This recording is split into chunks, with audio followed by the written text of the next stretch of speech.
Tema citado em todo início de governo, federal e estadual principalmente, a reforma administrativa. Só que antes de adentrar no tema, vamos dar um pequeno passeio no tempo. Em todos os momentos, em todos os governos, a falácia, o discurso, a promessa são os mesmos. E quais? Gasta-se muito no serviço público, é um absurdo, precisa cortar gastos e vai por aí afora. E qual é a promessa?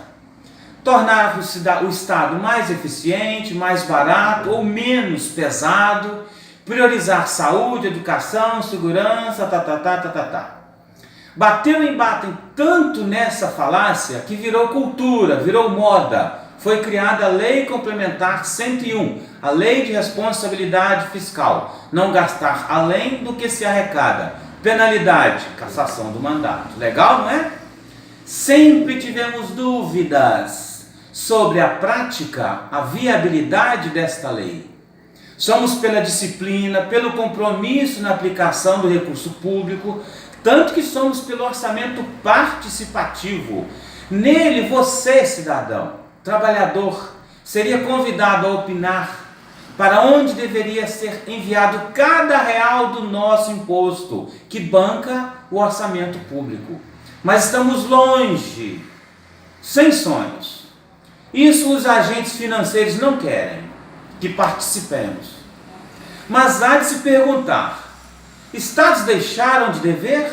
Claro que não. Mas mesmo com essa lei pesada, pois é. Vejam aqui perto o estado do Rio de Janeiro recentemente e o que ocorre agora em Minas. No Rio, aposentados na educação recebiam metade do seu provento. Olha que absurdo! Vários crimes praticados ao mesmo tempo. Um desrespeito a quem dedicou a vida toda na educação e no momento de garantir sua dignidade, o Estado mete a mão no salário dos colegas aposentados e fica por isso mesmo. E o recurso do Fundeb? E o percentual obrigatório da educação? Para onde foi? Onde estava? O que o Estado fez com esse recurso? E o orçamento da educação? Claro que sabemos como, já falamos aqui, onde que eles vão parar. Por isso é que discutimos sobre o Pacto Federativo. E a resposta é, os recursos que a Constituição obriga que sejam aplicados na educação são alocados para outras áreas. Pronto. Desta forma, você descobre um para cobrir outro. Nesse caso, a educação ficou descoberta, sem recurso e sem promotor bravo de lugar nenhum, nervoso, do judiciário que defendesse nossa gente. Mesmo a Constituição obrigando a aplicar 25% do orçamento na educação, os recursos da Seguridade Social garantidos na Constituição ainda ocorreram estes absurdos. Em Minas, minha gente, vocês sabiam que há meses estamos recebendo o 13º parcelado? Há meses nossos salários vêm parcelados? 13º foi dividido em 12 vezes. O pessoal da segurança conseguiu reduzir as parcelas. Algo inédito em Minas Gerais, nunca houve isso. Dessa natureza, com essa dosagem pesada. Ocorreram atrasos, erros administrativos, mas parcelar dessa forma, nunca. Olha que estamos há mais de 2 décadas no ramo. E ainda tem gente vindo agora, a despeito do demissionário Paulo Guedes, o guru, querendo desvincular, tirar da Constituição o percentual obrigatório da educação, que autoriza recursos para a educação e obriga as autoridades a aplicar isso. Está de brincadeira, né? Por isso sempre duvidamos da utilidade da Lei de Responsabilidade Fiscal.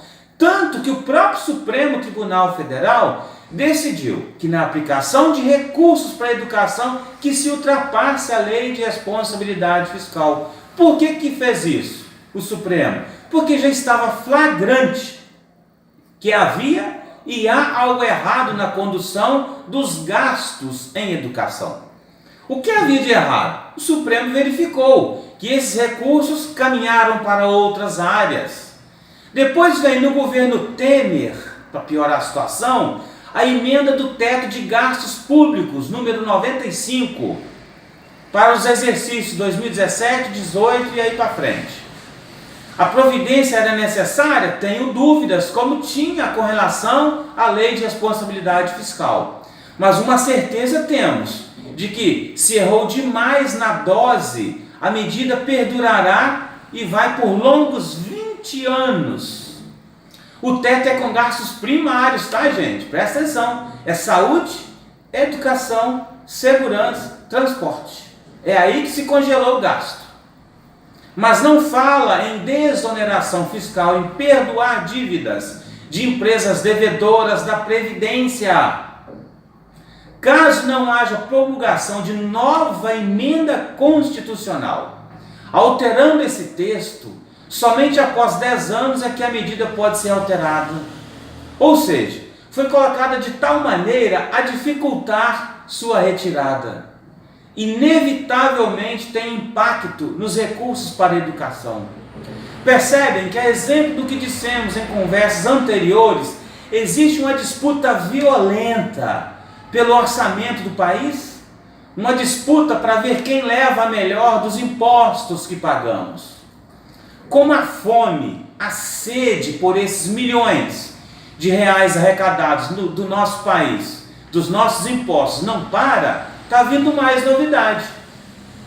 A nova mordida é o falado Pacto Federativo, que visa o quê? Retirar a obrigatoriedade da aplicação dos recursos em saúde e educação.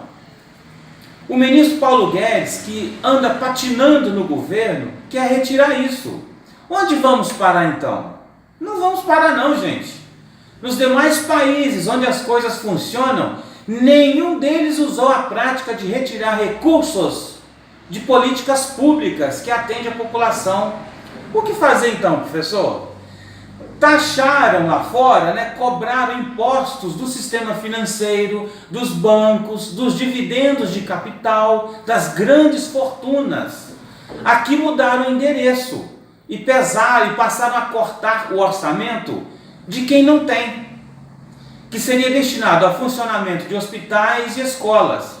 Enquanto isso, só no Brasil os bancos vivem tão bem. Cobram as taxas mais altas do mundo. Olha que nem falei de reforma trabalhista ainda, hein? Não adianta diminuir a quantidade de servidores públicos. Quem vai te atender no hospital? Precisa de médico? Quer a boa educação? Precisa do professor? Quer segurança? Precisa do policial? Então que reforma é essa? Cortar o quê? Por que isso ocorre então? Porque não vamos atrás dos devedores da Previdência então, gente. Dos devedores de impostos. Pensem nisso. Cliquem no sininho.